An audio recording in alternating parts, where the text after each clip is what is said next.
बता रहे हैं, कपिल भगवान कह रहे हैं, जब देवहूति ने ऐसा प्रश्न किया तब कपिल भगवान कहते हैं कि देखो इसके लिए कुछ साधन है। क्या कि अनिमित्त निमित्तेन स्वधर्मेण अमलात्मना।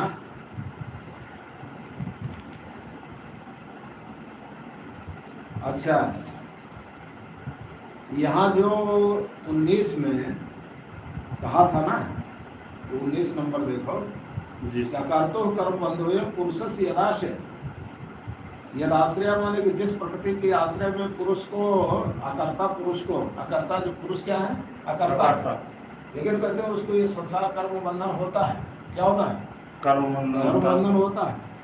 क्यों कि कहते हैं प्रगते गुणेषु सस्सु, कि प्रकृति के गुण विद्यमान होने पर इसलिए अकर्ता को उस प्रकृति के आश्रय में। क्योंकि एक बात है, कहते हैं पुरुष तो अकर्ता है, पुरुष क्या है अकर्ता, यानी वो कुछ नहीं करता, लेकिन प्रकृति का संबंध होने से जो प्रकृति में गुण है, उन प्रकृति के गुण के होने पर फिर उन गुणों के कारण अकर्ता पुरुष कर्म करता है। कभी सत्य गुण से प्रभावित होकर पुरुष जो है अच्छे कर्म करता है, कभी रजोगुण से प्रभावित होकर के दुखदायी कर्म करता है, कभी तमोगुण से प्रभावित होकर के मोह आदि में डालने वाले कर्म करता है, तमोगुणी कर्म करता है।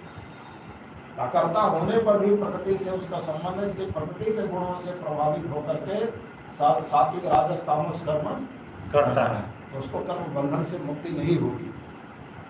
तो यहाँ पर श्रीधर स्वामी ने कहा है कि ना ही प्रकृति संबंध मात्र बंध हेतु किंतु गुण बुद्धिया तदा शक्ति तन्निवृत्तौ सत्याम मोक्ष घटते। कहते हैं कि केवल प्रकृति के संबंध से जीव को बंधन नहीं होता, केवल प्रकृति के संबंध मात्र से जीव को बंधन का कारण, प्रकृति केवल जीव के बंधन का कारण नहीं है। किंतु कहते हैं कि प्रकृति में जो गुण है, उसमें जो गुण है, तो गुण बुद्धि से जो प्रकृति में आसक्ति होती है, कहते हैं गुण बुद्धिया शक्ति, तो गुण बुद्धि के द्वारा जब प्रकृति में आसक्ति होती है तब कहते हैं वो बंधन का कारण होता है। और इसलिए कहते हैं गुणों की निवृत्ति होने पर भी, गुणों की निवृत्ति होने पर ही मोक्ष होगा। क्या होगा? मोक्ष होगा। लेकिन तन वित्तों उस कहते हैं कि उस गुणों की निवृत्ति होने पर ही मोक्ष घटित होगा। लेकिन समस्या यह है कि जब प्रकृति है तो उसके गुण तो रहेंगे ही।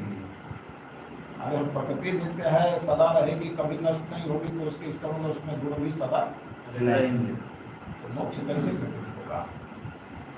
ये कहते हैं, इसलिए यहाँ बता रहे हैं। तो यहाँ कहते हैं कि अनिमित्त निमित्तेन, अनिमित्त माने कि फल इच्छा रहित, जो कहते हैं निमित्त है, निमित्त माने कि पालन से, अमलात्मा माने कि निर्मल मन से, स्वधर्मेण माने कि अपने धर्म का फल इच्छा से रहित होकर पालन करने से।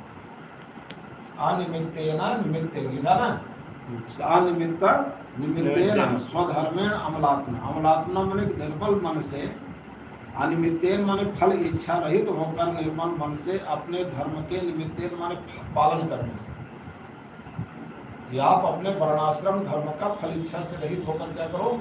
पालन करो निर्मल मन से। और यहाँ कहते हैं कि मय तीव्रया भक्त्या च श्रुत समृद्धया चिरम।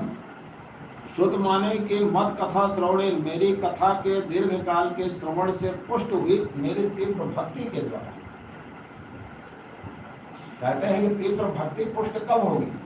कहते हैं दीर्घ काल तक जो मेरी कथा का श्रवण करता है। क्या करता है? श्रवण।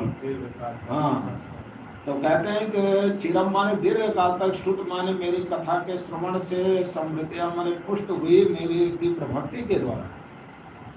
और ज्ञानेन दृष्ट तत्वेन, ज्ञान के द्वारा प्रकृति और पुरुष के स्वरूप को जिसने जान लिया, ज्ञान के द्वारा जिसने प्रकृति और पुरुष के तत्व के स्वरूप को जान लिया, तो उस ज्ञान से, और बलियसा वैराग्य, अत्यंत जो बलवान इन तीव्र वैराग्य के द्वारा, ये सब साधन है कि सब होना चाहिए, प्रकृति से छोड़ने के लिए सब साधन होना चाहिए, तीव्र वैराग्य के द्वारा।